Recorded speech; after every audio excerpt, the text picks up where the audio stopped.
And a very good evening to you from Guyana. And I have to be extremely careful because it's evening in Guyana, but it's night at other places and perhaps afternoon. I know in Arizona it's 4 o'clock in the afternoon. Hello to my friends there. And those of us who are joining from Europe, from London in particular, from France and as those of you who are in the Netherlands join in. I know last night a couple of people joined from the Netherlands. Welcome to Politics 101. We are getting down to work tonight, and we will be continuing that discussion of racial discrimination in Guyana. And we are going to focus on that meeting in Vienna, Switzerland, which was attended by IDPADA-G, and they were represented by the CEO, Miss Olive Sampson, and she is here tonight and ready to give us a sense of what that conference was about. The presentation that she made on behalf of IDPADA-G, effectively on behalf of Guyana.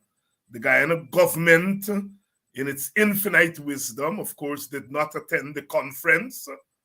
And we have to be very clear, a conference of that magnitude and the government that is talking about one Guyana choosing not to attend an international conference about Black people business, but yet want to say it loves Black people. Black people are not good enough to represent them at an international forum. All they're good enough is for you to come into their communities and throw some trinklets at them. What a shame. What a shame. What a shame. If that is not apartheid, then what is? Good evening to you if you're joining us from Guyana. Didn't have too much rain today here and around the East Coast, Georgetown, East Bank, giving a little bit ease. It's almost Christmas time. Good evening to, good evening, Buxton. I have been accused by you of not recognizing you enough. And it's part of a little fault of mine. You know, I do a radio program, every second Saturday of the month,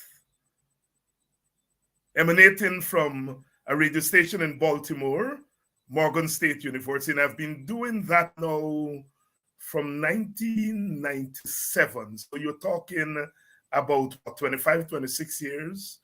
And it's called the Caribbean Political Hour with Dr. Hines. And the host is Scarlett Lindsay, a Jamaican sister. And I kind of review the politics of the Caribbean in the preceding month. And, you know, I hardly talk about Guyana on that program. I get to decide for the most part what topics and which country we're going to cover and so on. And I hardly talk about Guyana to the point where I have this Guyanese friend who would help this older lady shop on Saturdays, and as they were in the car listening to the program, the older lady who was from Trinidad said, "That's my boy, that's my countryman." My friend said, "No, he's from Guyana." Anyhow, there was this big argument. No, I tend to do that. I tend not to mention places that come from very much when I do these programs. I do mention Buxton quite enough, but still you all are pulling me up and say, I have to say hello to Buxton. Hello, Buxton. Hello, Guyana. And hello to our good friends who are joining us from St. Martin. But The Dutch part is in the news. Hello to St. Martin, those of you who join us from St. Martin, those of you who join us from Suriname, those of you who join us from French Guyana. Hello, and welcome to Politics 101. Don't have to tell you what to do. You all know what the drill is.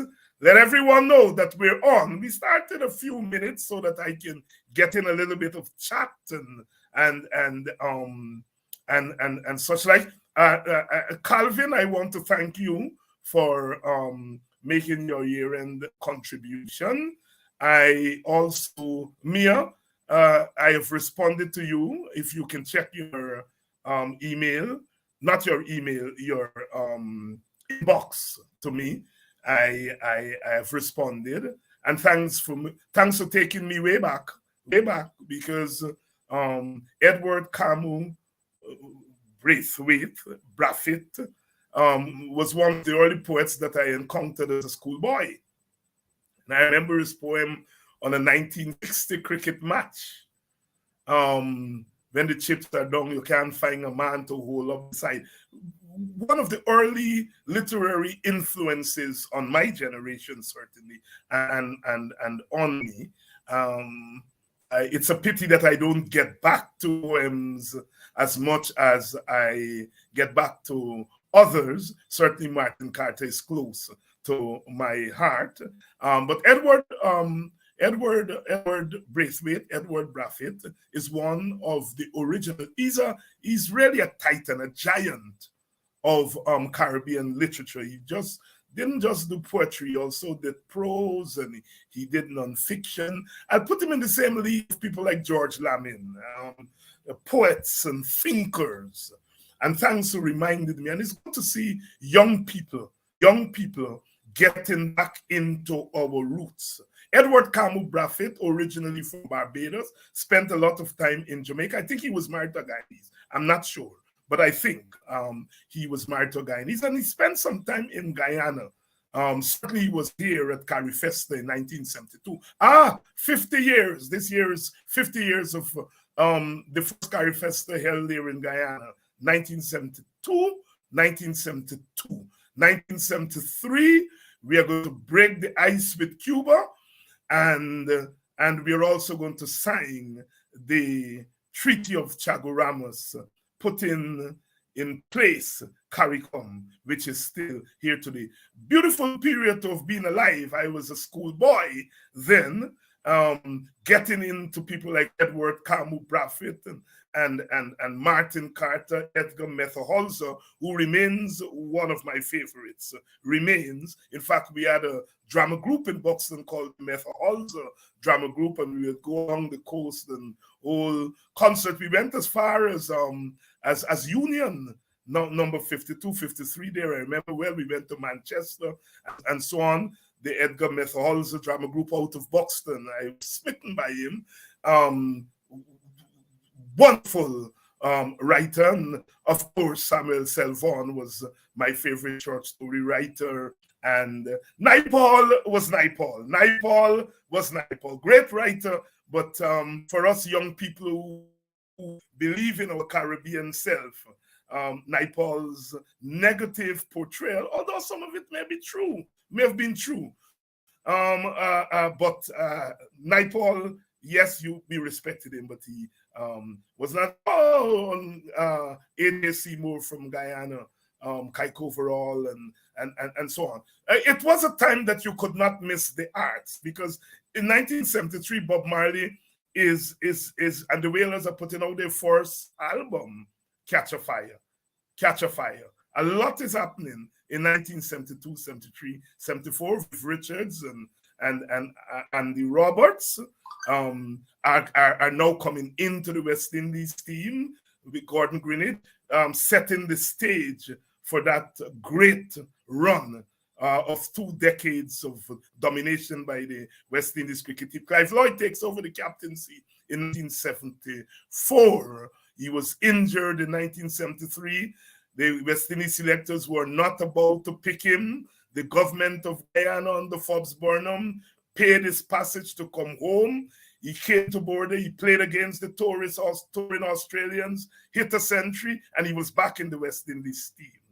1 year later, he became captain of the West Indies, and then he would go on to become our most successful captain. Just a little bit there, you know, Politics 101. We like to do our thing and keep in touch with the arts, keep in touch with politics, because it's all wrapped. It's all wrapped in one package, you know. B.L. Crombie, our sportscast and Radio Demerara, those, he said, good things come wrapped in small packages. B.L. Crombie.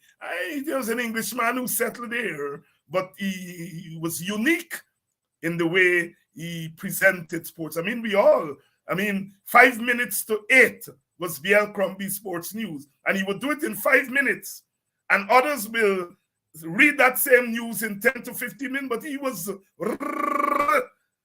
old timers. Do you all remember B.L. Crombie? Welcome to Politics 101.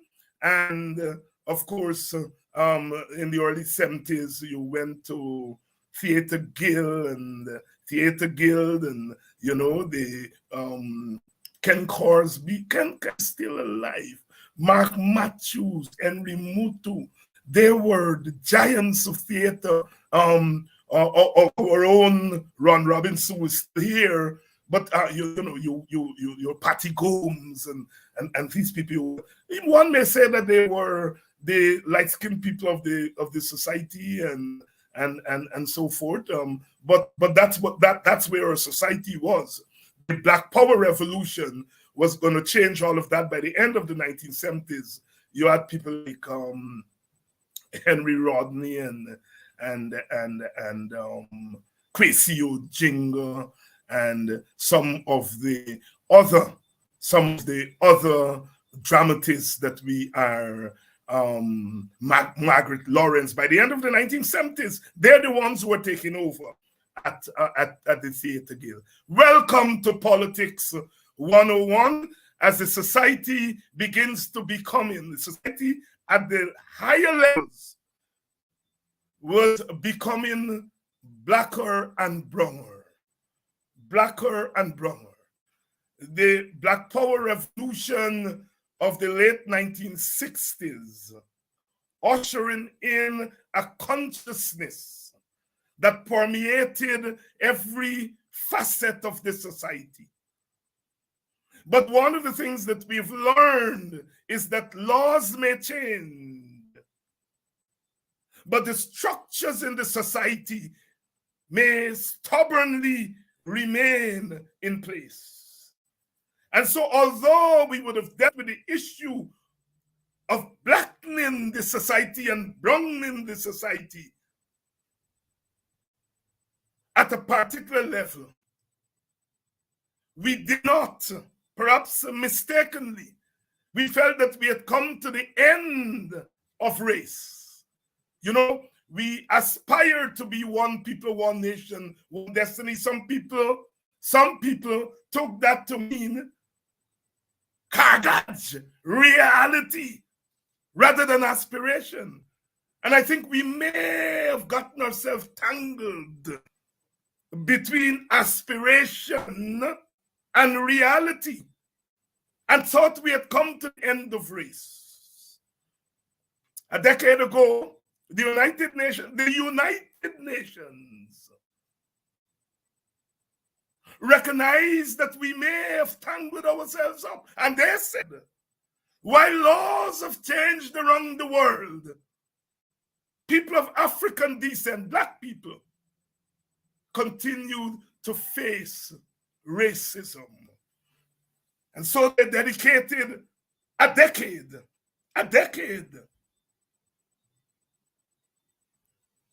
to bring attention to that problem. Bring attention to that problem.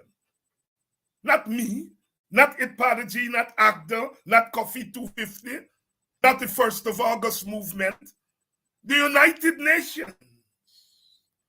And whatever you all may think about David Granger, he recognized that it was an opportunity for African people, black people, and the rest of humanity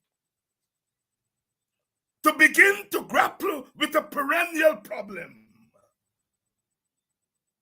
And he signed on to it. I was there. He came to Coffee 250 to give an annual address. And he announced that his government would embrace the decade. Embrace the decade. And I remember him coming off the stage. Vincent Alexander and I were standing,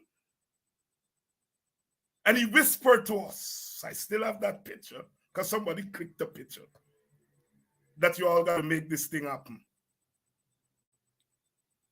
I think he recognized that in the kind of society that we live in, spending some attention or paying some attention, spending some time dealing with the problems of one ethnic group is always problematic, and it was not going to be easy. I think he recognized that. And said to Vincent and I, you all got to make this thing happen. I think he might have recognized that even among Black people, there's an unwillingness to focus on the issue of Blackness and the issue of slavery and the racism that flowed from slavery. You see, yes, it is a little bit difficult to do it in a multi-ethnic plural society. But there is a uniqueness about one ethnic group in Guyana, Africans. They're the only people who came to the West in chains. And they are the only group that were oppressed, and in the process, their humanity was taken away.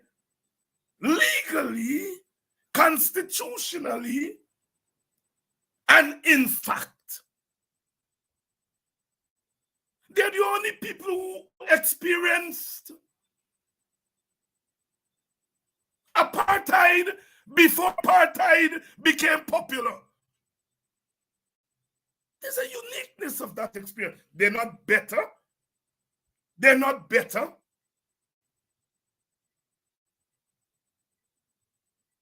What slavery did was destroy part of the human soul. And when you destroy, you have to repair, hence reparations. Reparations for Africans for sure. 400 years of priceless, costless labor, our labor power, brutally taken away. 400 years, not 400 days. And so the process of repairing begins after we clang the illiterate iron door, to quote Martin Carter, clang the illiterate iron door of slavery. The repairing began. But that repairing, that reparation was constantly interrupted by policies. Policies! I don't have to go over all of them here.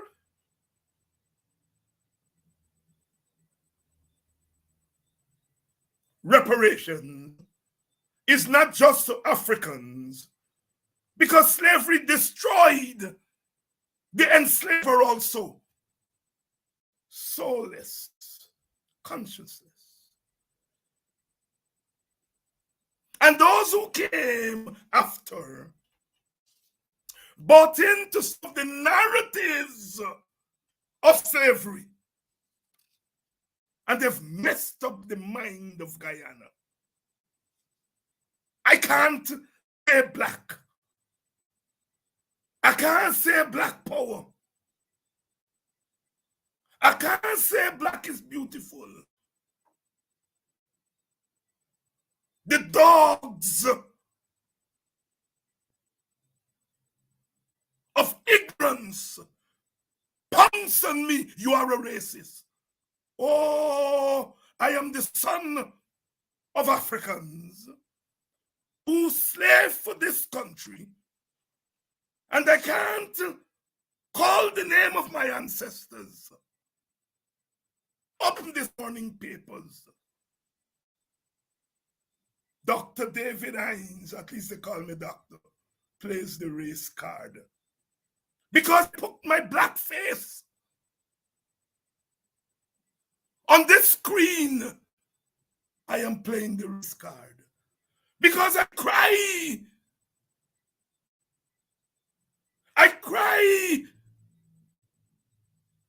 with those who are black like me. I am a racist. Unfinished business. Because instead of Guyana helping to fight for repairing what was done to half of its citizens, it is fighting against those citizens. I say no more. Good evening. Good evening and welcome to Politics 101. Good evening to you, good people from Linden, Golden Grove, Anns Grove. And if you're from Enmore and listening, good evening. If you're from Enterprise, good evening. If you're from Port Moran, you're welcome to listen because this is about you too. And you need to stop listening to those fools, prophets of ignorance. When I say black power, it's also about you.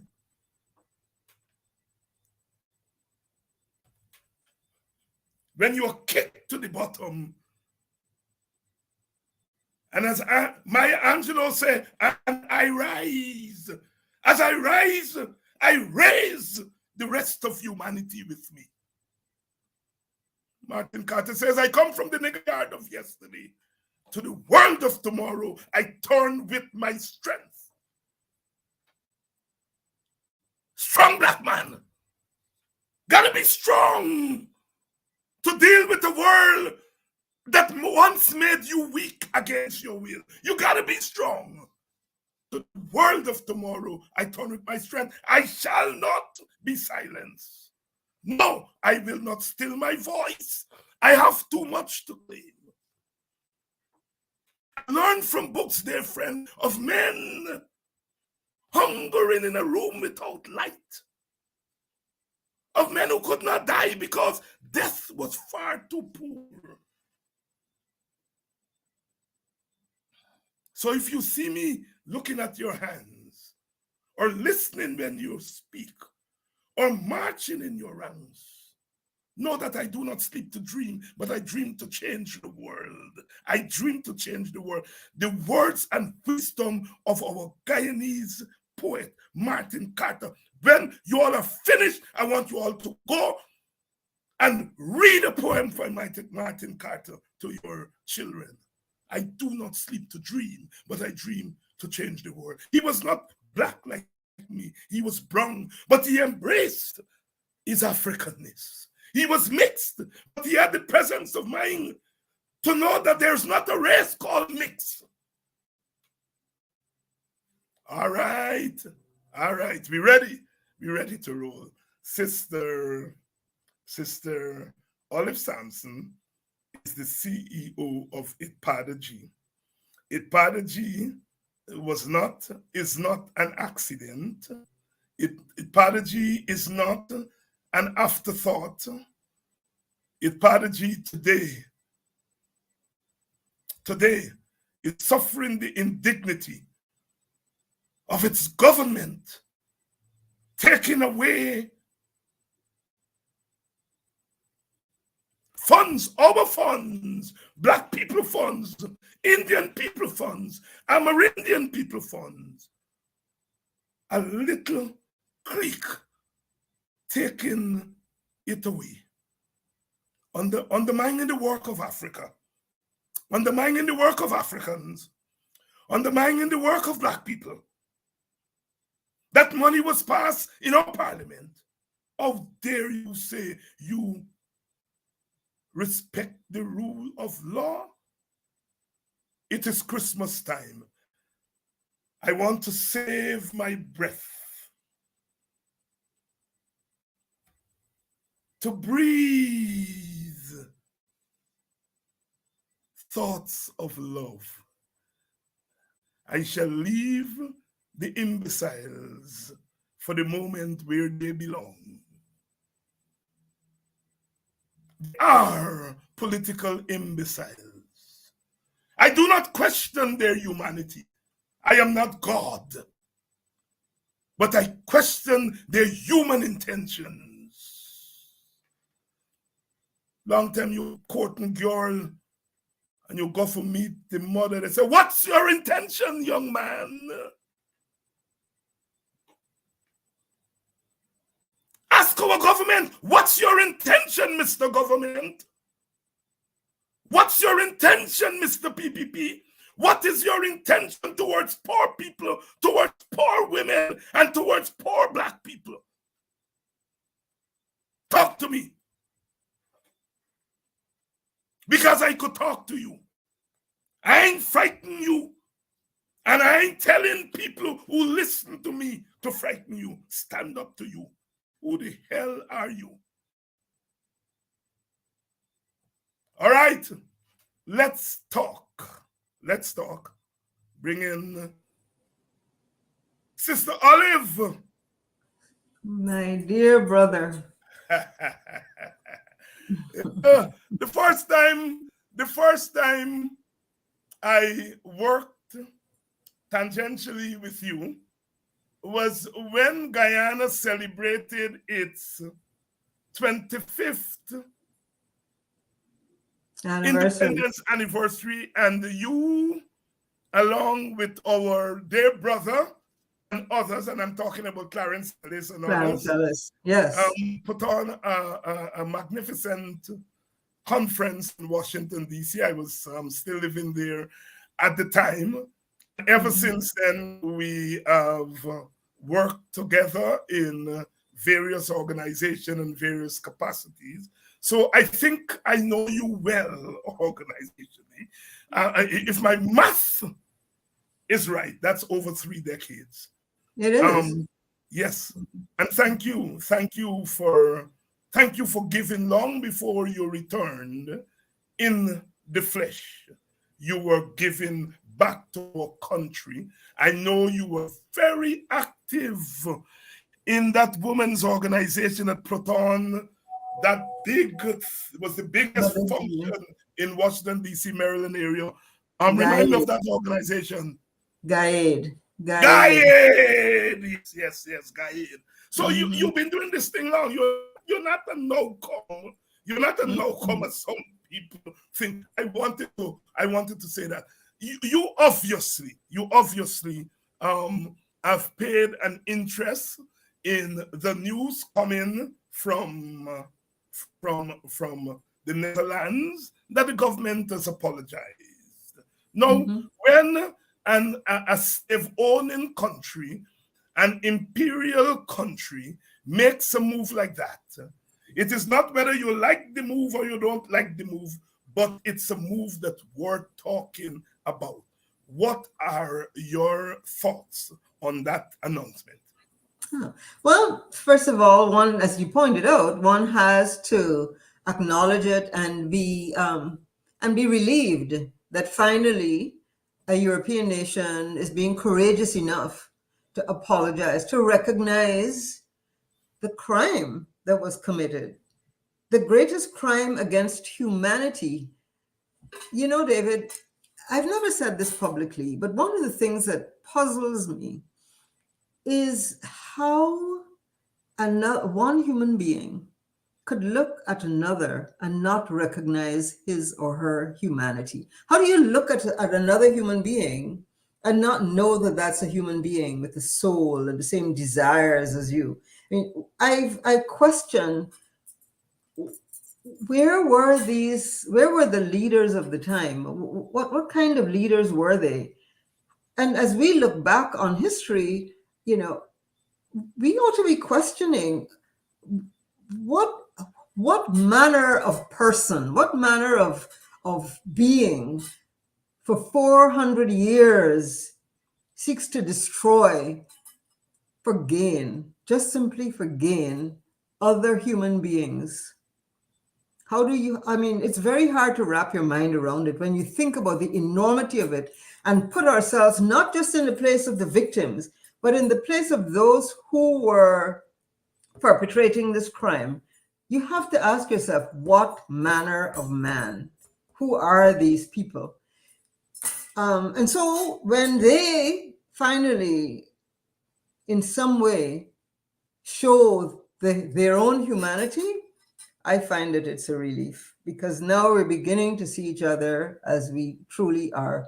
We're beginning to recognize that we, as people of African descent, are human. Because to me, in all of these centuries of no apology, to me, that was a continuation of your negating my humanity.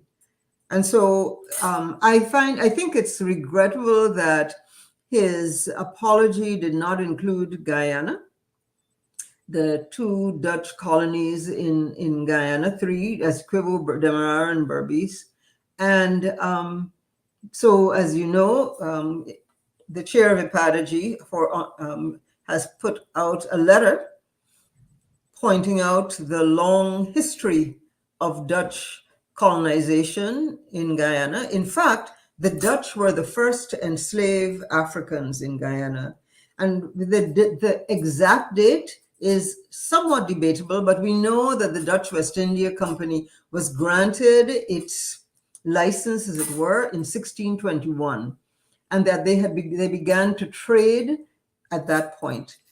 We have to assume that if they arrived in 1619 on the east coast of the United States and sold Africans then, that if they were applying these waters in 1621, when they arrived in Guyana, they were accompanied by people of African descent.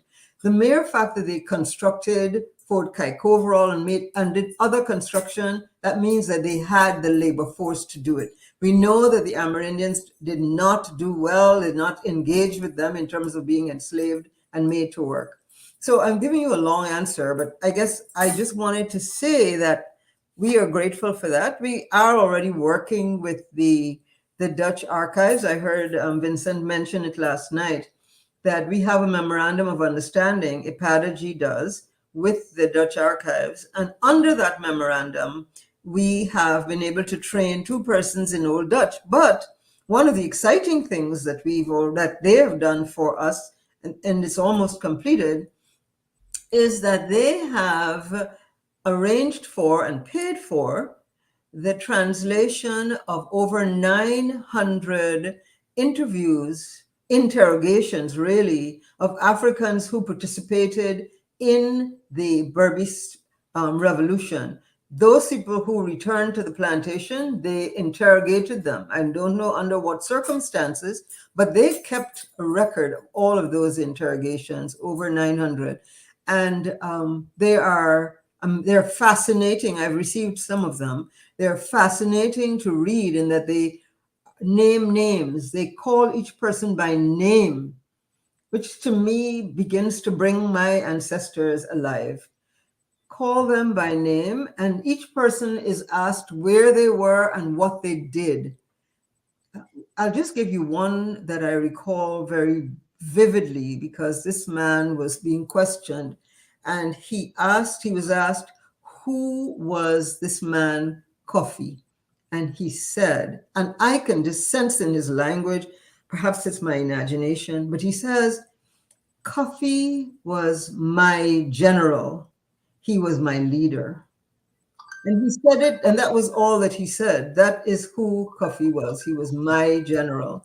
So the Dutch have already started to do some work with us, but clearly much more has to be done. The Dutch turned over the colonies to the British in 1803. So from 1600s to 1803, the Dutch ran these colonies and enslaved our ancestors.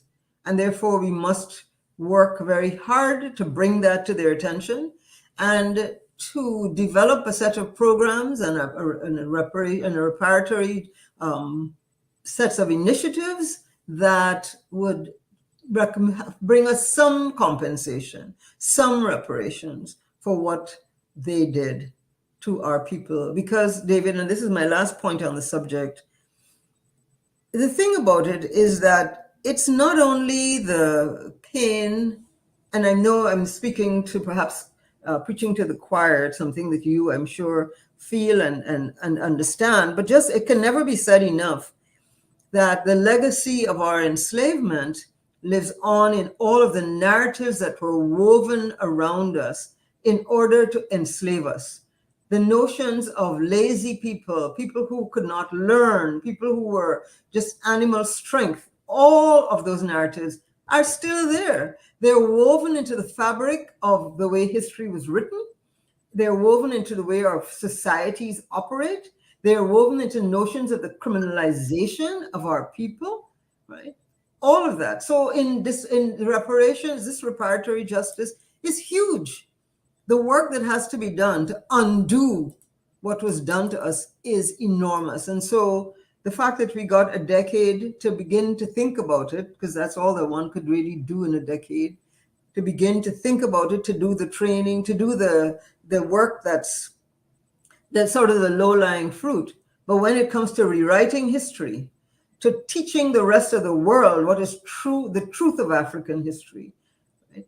To know that we came from societies, as Walter Rodney pointed out, that were well developed, etc. All of that work still has to be done. So the Dutch have made a start. Let's hope that others follow. Thank you very much, Sister Olive. You know, the point you made about the burden that we have to carry.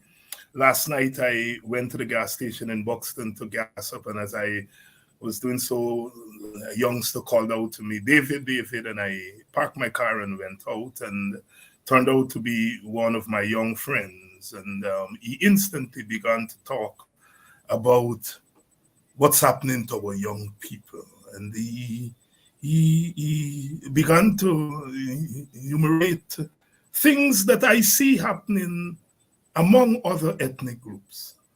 But he understandably had a sense of the particularity of our experience of some of the things that other ethnic groups experience. Young man, he hasn't gone to university and so on, he's a tradesman, but very deep, and I sat there with him for almost an hour, and I allowed him to speak.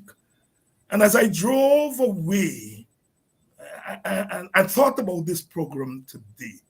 I said, you know, we are getting there. I think our people, consciously or unconsciously, are beginning to recognize that in a deep way, the state and the government of our Guyana are making it very difficult for them to live as full human beings.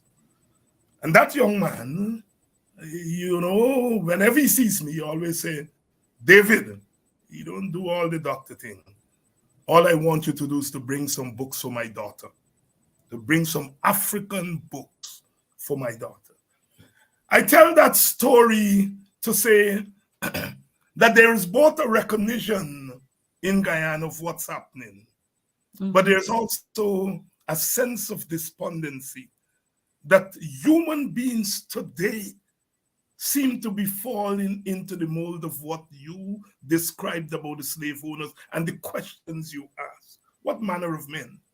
What manner of men and women in 2022 can be doing the things to the darkest of their citizens? To be trying to manipulate human weaknesses for people. What manner of men? What manner of women? Sister Olive, we have work to do, and we continue to do that work. And we hope young people will come on board. I know at IDPADA-G, you all have been working assiduously in getting young people, and lots of your programs are geared towards young people. I know a lot of young people are in this audience. I don't realize it until they inbox me. Talk to them about some of the things and some of the ways that young people can get into what and participate in what it is doing. Mm-hmm. Well, thank you, David. Thank you for that. We over the 2018 until now, we have sought to really prioritize our efforts to bring on board young people in terms of our youth committee, and to try to ensure that there are programs and projects that they can become involved in and to lead. Because what we are essentially trying to do is to ensure that the next generation is ready to take the leadership. This is not pandering to young people. This is simply ensuring that they are indeed prepared. And so one of the first things that we did and that we continue to do is to prioritize an understanding of our history.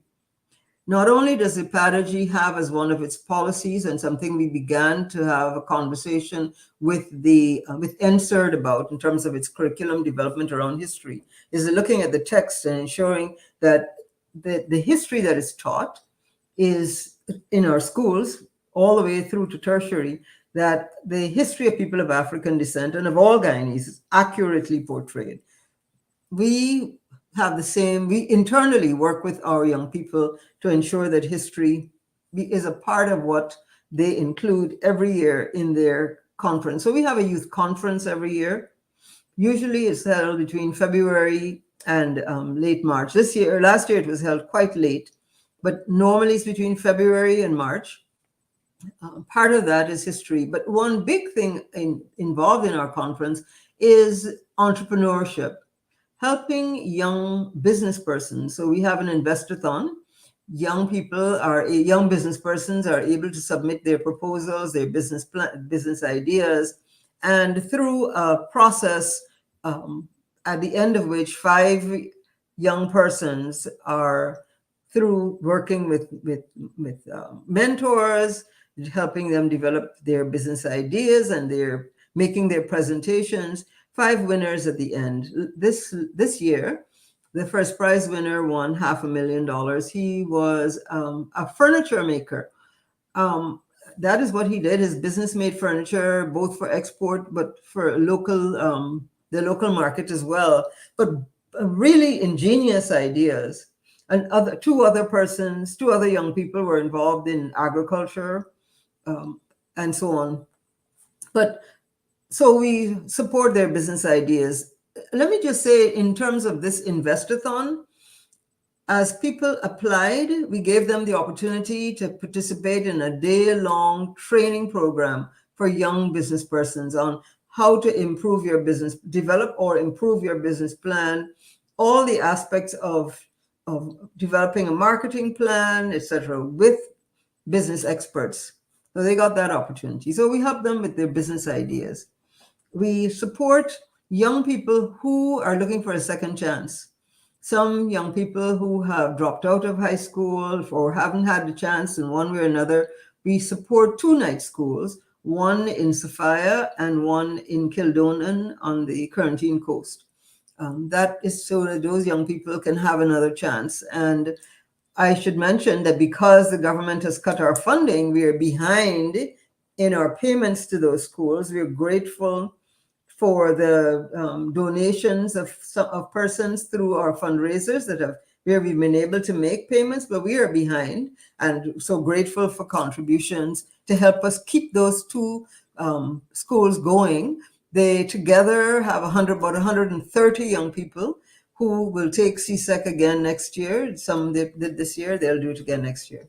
So we have training for business persons, training for their in terms of after the second chance learners, persons who are in vulnerable communities.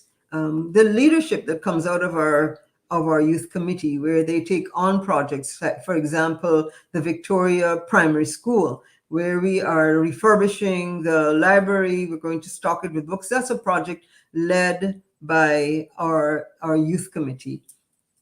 And so, thank you very much. And Olive, is there a number that people who want to participate, want to help, want to donate, or want, yes, I said participate already. Is there a number that they can call? Yes, they can call. Well, they certainly can. I think they, first of all, they can go to our Facebook page and message, but they Wonderful. can also, yeah, I think that that perhaps would be the best way. Um, I don't, we changed numbers this year, and so I'm gonna make sure I give you the Yeah, correct before number. the end of the program. But you Yeah. guys can go on the Facebook page of IDPADA-G and engage IDPADA. Whether you want to participate, whether you want to help, whether you want to donate, please do. You know, I've been saying on this program over and over again, we've got to get back to the culture. I don't want to say develop the culture because I know we've got to return to culture in our own initiatives and our own institutions. We know that we are not going to break the back of institutional racism against and discrimination against African Guyanese by the lift, black uplift. But we must not throw away the black uplift idea by putting our resources, whether they are human resources, monetary resources, and other resources, in them to work on our own initiatives and our own organization. So please see what you can contribute to IDPADA-G. Go to the website, and Olive, I'm sure, is going to give me what number is available before the end of the program. Olive, let's talk about this meeting that IDPADA-G attended in Switzerland, and you represented IDPADA-G. What was the meeting about? The meeting was the first session of the United Nations Permanent Forum for People of African Descent. This permanent forum flows out of the Durban Declaration, the Durban Conference of 2001, that focused attention for the first time on efforts to eliminate racism, racial discrimination, xenophobia, and other forms of injustice against people of African descent. And the UN Permanent Forum was one of the mechanisms that the United Nations came up with. It was finally approved by the General Assembly in 2021, in August 2021. And so this is its first session. For the prior to this, though, civil society and governments had an opportunity to weigh in on the operationalization of this. What would it look like? Who would sit on it? The Permanent Forum comprises 10 representatives from various parts of the world. 5 are from government and 5 were nominated by the civil society. In the region, our region, in Latin America, Caribbean region, we're fortunate that there are 3 representatives from our region, 1 from the Bahamas, 1 from Costa Rica, and 1 from Colombia. As it turns out, the chair of the Permanent Forum is from Costa Rica. So these are all people of African descent from all of these various parts of the world, and who are on the Permanent Forum to look at a range of issues of concern to people of African descent. Of course, the Permanent Forum is housed at the United Nations the Secretariat is in Geneva, and it is attached to and reports to the UN Human Rights Council. So it has that level of importance within the United Nations. It's a consultative mechanism, And it is, as it says, a platform for improving the safety and quality of life and livelihoods of people of African descent, and serves also as an advisory body to the Human Rights Council. And so this is the first meeting of this very important body that is really going to be focusing its attention on ensuring that the injustices that we have borne for all of these centuries are addressed, and that discrimination, that every effort is made to eliminate discrimination and continued injustices against people of African descent. It will work with all of the bodies within the United Nations and bring those mechanisms to bear, where applicable, on the cause of persons of African descent. And so the first session is what I attended. IDPADA-G was represented by one of our member organizations, the chair of that organization, Jonathan Adams. So we actually had two persons there, Jonathan Adams and I. And it was an excellent meeting, David, and one that many governments attended, sent their representatives, and those representatives spoke on behalf of, to explain what they had been doing to support their populations, their people, their citizens of African descent. And while there were those who were from civil society, from those very countries, who acknowledged what their governments were doing, but also pointed to where more could be done. One of those that come to mind was the very strenuous position taken by the Canadians. Civil society was very well represented. And the Canadian government made its case, what progress had been made across Canada.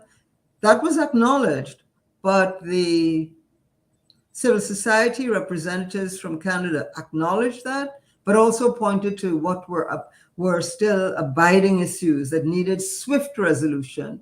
And so that is the kind of environment we had, where there was an opportunity for persons to speak freely, and for there to be an outcome that would address not only the positions of government, but also the recommendations of civil society, of the people who were closest to the ground, the people of African descent who were there to make their case. So that was the conference. It was in Geneva from December the 5th through the 8th. And on each day, there was a focus on different aspects of the concerns of people of African descent, whether it was racial discrimination, climate justice, the question of women. So each day there was a focus on one or other aspect, all of which we found of critical importance to us as people of African descent. And Sister Olive, what in a nutshell did you tell the meeting in your address?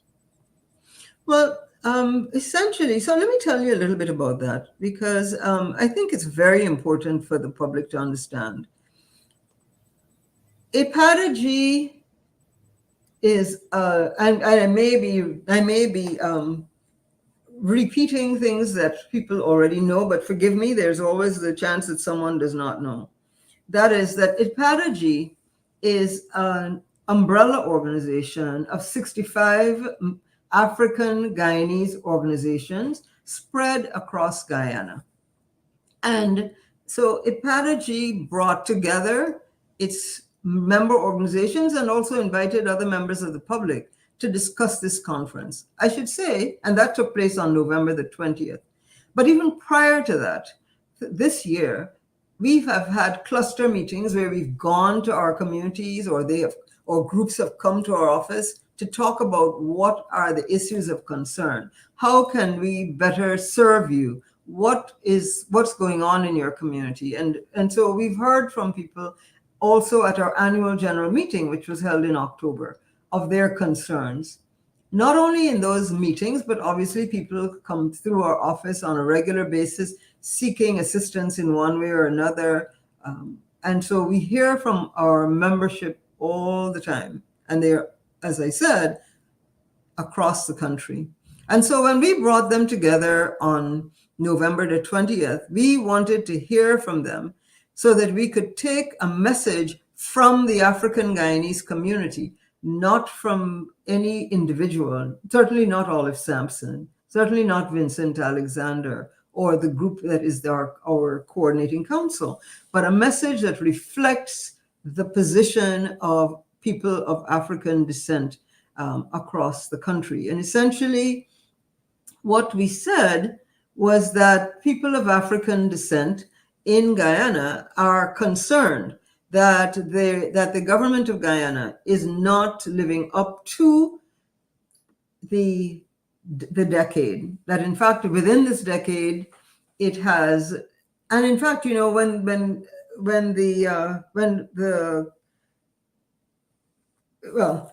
in August 31st was the International Day of People of African Descent, and it was the very day that I think the Minister of Culture, Youth, and Sport came down on us and demanded that we submit all of our documents and so on. And it was striking that on a day that was meant to celebrate the lives of people of African descent, to focus on our contributions across the world, that was the day that we were, you know, quite taken by surprise for a request for information that the ministry already had. But I digress. We, in our remarks, pointed to the fact that under this regime, the member organizations of IDPADA-G, and I'm quoting, are concerned that no specific attention, as the decade calls for, is being paid to the state of Guyanese of African descent. On the contrary, the policies of the state are further entrenching and escalating the dire state of African descendants in Guyana. And further, the disproportionately large size of the oil and gas sector in relation to the rest of the nation's economy, the historically structured inequalities in resource allocation and wealth creation, combined with race-based politics in Guyana, have contributed to an exponentially widening economic gap between Africans and others in the Guyanese economy. African Guyanese have been marginalized, kept out of the oil and gas sector, and deprived of significant contracting opportunities in mining, logging, and other natural resource concessions, in addition to being forced out of the public sector and shut out of the private sector in deference to an Indo-Guyanese oligarchy. And we further went on to say that in 2 short years, through a ruthless and systemic racist attack on land ownership and tenure, mining concessions, employment, contract awards, African Guyanese now control less than 8% of the nation's productive sectors and are being relegated to the margins of Guyana's burgeoning economy. All of that came out of our preparatory meeting. And so as a result of that, of those observations, we asked for the following. We asked for, our first recommendation is the collection of disaggregated data so that we could understand what are the parameters with which that we're dealing with here. We know that there are more, for example, Nigel Hughes's data shows where the contracts have been awarded and that kind of thing. But we need to have through the Bureau of Statistics more disaggregated data by ethnic group to understand where the lags are and where it is that we need to seek affirmative action, as it were. Where is it that we need a level playing field? We also asked for that special procedures at the level of the UN to ensure the protection of our land ownership and compensatory measures for land unjustly dispossessed of and a return of land under illegal possession. And thirdly, we asked for an increased oversight and monitoring to ensure that government respects the human rights of people of African descent and adheres to all established affirmative action and equity policies. That, in a nutshell, is what we said to the United Nations and to that body. Thank you very much. And of course, that caused some ripples in the halls of government. The government responded, in effect, refuting some, if not all, of what you said, but they were not there. As you said, governments from across the world were there. Our government chose not to go. I will not ask you to get into their minds to figure out why they did not go. I will take the liberty and say that if such a meeting is going on and it has to do with something that the government of Guyana has signed on to, and the government chose not to go, and when you put that together with the fact that the subvention was taken away from IDPADA-G, come to your own conclusion. These people have no intention, no good intention when it comes to real serious issues about Black people. I'm not talking here about lip service and going into communities and shaking hands. I'm talking when it comes to shaking the foundations of institutional racism. The government is missing, and in many regards, they're fighting against us who are trying to straighten the crooked institutions of our country. Sister Olive, what next? Well, one of the things I should mention is that while we were there, we had an opportunity to network widely. We met a lot of people. We were able to make connections with not only other civil society persons, but to speak to and to learn. So we look forward to the next meeting in New York. But between now and then, we have a lot more work to do. We have to regain our funding. We hope that the government of Guyana will reinstitute our subvention. As you know, we have taken this matter to court. And we look forward to a very speedy and positive resolution, because I have to believe that the government of Guyana would not wish to have the reputation of having denied persons of African descent their due, right? In an economy that is burgeoning, that's a country that's so incredibly wealthy, right? The moderate, very modest grant that was given to us on an annual basis and from which we did so much, I think that they would want to be known as a country that is indeed, just to quote the Minister of Foreign Affairs, his press release, he speaks to the government's support of the Durban Declaration, the government's strong stand against racial discrimination. I think it only follows, therefore, that very government that speaks so strongly against such things would wish to live up to its word. And so we are hopeful, we're going to be hopeful that very soon IDPADA-G will have its funding restored and our programs be able to be restarted at that level, at the level where we left off. So I just call on your audience, David, to support us in every way they can, certainly through their voices, wherever there is an opportunity to voice their support for IDPADA-G, for the return of our subvention. Let us ask them to do that, and to support our projects, our fundraisers, because we've been doing those so as we could keep the lights on, and to continue to support our projects, the Victoria projects, the night school. We will keep building our networks across the world, because Geneva helped us to do that, and to reaching out through the United Nations to find ways in which our work and the cause of people of African descent in Guyana can be heard and addressed. Thank you very much, Sister Olive. Thank you very much for coming on tonight and sharing with us your thoughts on a range of subjects, chiefly the announcement by the government of the Netherlands, the apology for slavery. your remarks on the condition of African people and our challenges here in Guyana and by extension, the rest of the world.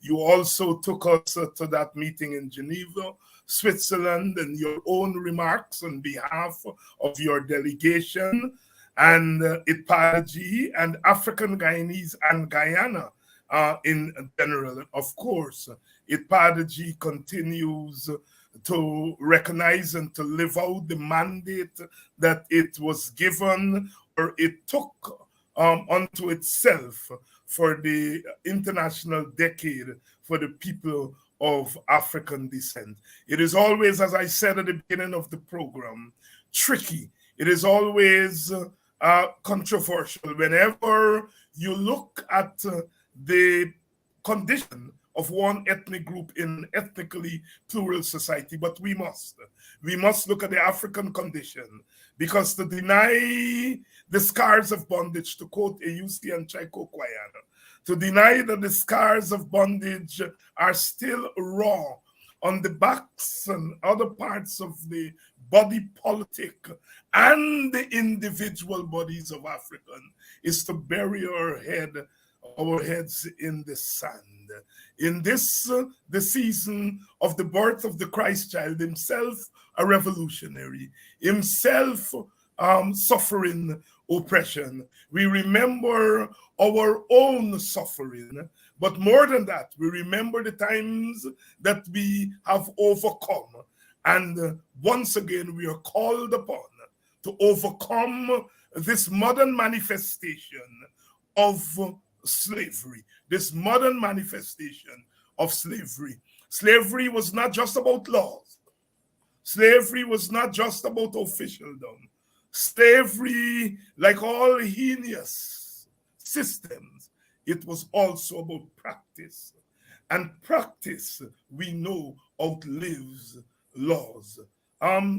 Sister, is there anything that you really want to say before we go? No, just to wish everyone the very best New Year. Happy Kwanzaa. I beg them to focus on Kwanzaa, focus on its principles, because they really are applicable to us. And all the best for 2023. Thank you very much. And thank you for coming on to Politics 101 tonight. It's always, you know, you grew up in the village and you hear people who did not, some of them did not even finish primary schools, didn't go to high school, but the love for knowledge, it is always there, and it has lived with me and it continues to guide me because I saw it, I lived it, I'm a product of it, the love for knowledge. And so when we come on here in the evenings, we come on here to share. We come on here to commune. We come on here to uplift ourselves in the finest traditions of our ancestors, who among the first things they did when they walked out of that illiterate iron door of the plantation was to build schools. The love for education, the love for knowledge. I make no apologies, none, for pursuing a discourse that is largely premised on thought. Action without thought is actionless. Good night. Merry Christmas. Do what we have to do. We have to celebrate also. We have to have a good time. And then when we finish, we come back next week. And we're going to work in between Christmas and New Year's. But if there is ginger beer, drink up. If there is sorrel, drink up. If there is the black cake, eat up. Have a good time. I will be having a good time. I will be having a good time. So, please be careful. Be safe on the roads.